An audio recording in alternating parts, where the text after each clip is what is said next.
পবিত্র ঈদ উল ফিতর উপলক্ষে আজ থেকে বাসের আগাম টিকিট বিক্রি শুরু হয়েছে। টিকিট বিক্রির প্রথম দিনে ভোর থেকেই রাজধানীর বিভিন্ন বাস টার্মিনালগুলোতে ছিল টিকিট প্রত্যাশীদের ভিড়। দীর্ঘ লাইনে দাঁড়িয়ে অনেকেই কাঙ্ক্ষিত টিকিট হাতে নিয়ে খুশি মনে বাড়ি ফিরেছেন, আবার অনেকেই কাঙ্ক্ষিত দিনের টিকিট পাননি। টিকিটের দাম নিয়েও ছিল অভিযোগ। ফরিদ আহমেদ ভূঁইয়ার তোলা ছবিতে তামজিদ সুমনের রিপোর্ট।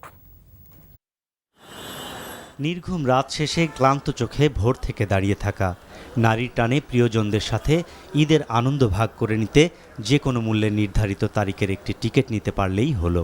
সেহরি খাওয়ার পর বেশিরভাগ মানুষই আর ঘুমাতে পারেননি, চলে এসেছেন বাস কাউন্টারে। তবে এত ভোরে এসেও আশা পূরণ হয়নি অনেকের। অফিস ছুটির সাথে মিল রেখে বাড়ি যেতে পারবেন কিনা তা নিয়ে সংশয় আছে এসব মানুষের। মনে হচ্ছে না যে পাবো, তারপরেও আশাবাদী। 4 তারিখে টিকিট অলরেডি বলছে সোল্ড হয়ে গেছে। আমি আসছি ভোর 5:30টায়। আশা রাখি তো, ওই জন্যই তো এত কষ্ট করে বাচ্চা নিয়ে আসছি আর কি।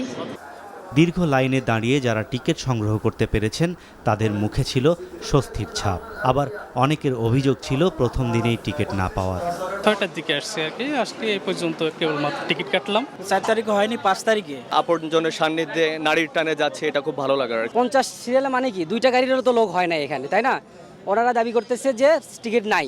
একটা ফ্যামিলির তো কিছু না হলেও 4-5 জন যাত্রী থাকে, গাড়িতে 40টা সিট থাকে, সেই ক্ষেত্রে তো 10 জন দেওয়ার পর তো সিট তো থাকে না। 30শে জুন থেকে 6 জুলাইয়ের অগ্রিম টিকিট বিক্রি করছে পরিবহন কর্তৃপক্ষ। এর মধ্যে সবচেয়ে বেশি চাহিদা 30শে জুন ও 4 জুলাইয়ের। এই দুদিনের টিকিট প্রায় শেষ হয়ে গেছে বলে জানিয়েছেন পরিবহন কর্তৃপক্ষ।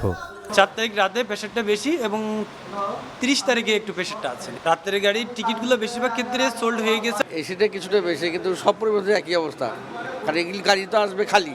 এবার লম্বা ছুটি হওয়ায় নির্দিষ্ট তারিখের টিকিট না পেলেও অনেকেই সংগ্রহ করেছেন বিকল্প দিনের ticket. Tamjid Suman, NTV news, Dhaka.